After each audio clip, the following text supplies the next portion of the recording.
And then when it comes to like, let's say the adrenals, would like a really simple way of improving your adrenal function be literally just like improving your sleep, having less Yeah. stress, as you said, going out for walks in nature, doing some workouts, doing things that allow you to kind of feel better?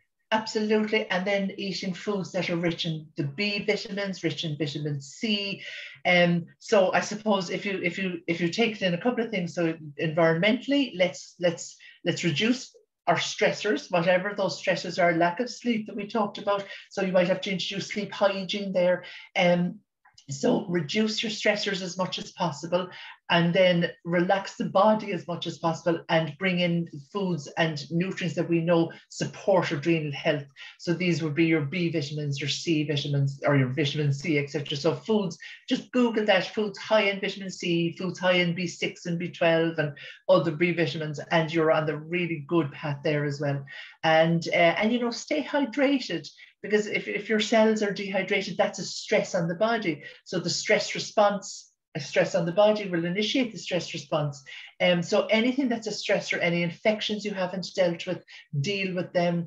And inflammation is one of the biggest stressors, but we can't see it if it's internally. But inflammation comes from the Western lifestyle and the Western diet. So if we can reverse, if we can do the opposite to the Western diet and the opposite to the Western lifestyle, we know that we're promoting progesterone and our adrenal health.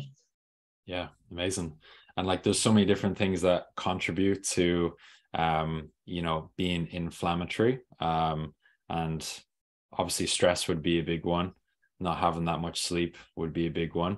The quality of the food that you're eating, and the amount as well. Because if you're eating way over the calories that you need based on how active you are, that's causing a lot of inflammation at a cellular level as well, because your body is then trying to process all this extra energy that it has to, so that causes inflammation.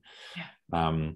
So it all just comes back to having a balance with things, right? And understanding what that balance is for your 100%. And I mean, sugar is one of the biggest drivers of inflammation as well. And so, as you say, it's all about having everything balanced. And if we can eat a clean whole food diet. And for those who aren't sure what a whole food diet is, a whole food diet is when the entirety of that food is there. So, for example, your white and your brown rice. White rice isn't whole food because that brown husk has been taken off. The brown rice is the whole food because the whole lot of it is there. So if we have our eating the rainbow, we're eating a whole food diet, clean proteins, everything balanced, exercising, hydrated, sleeping well. Mhm. What isn't there to love with that picture? Yeah, for sure.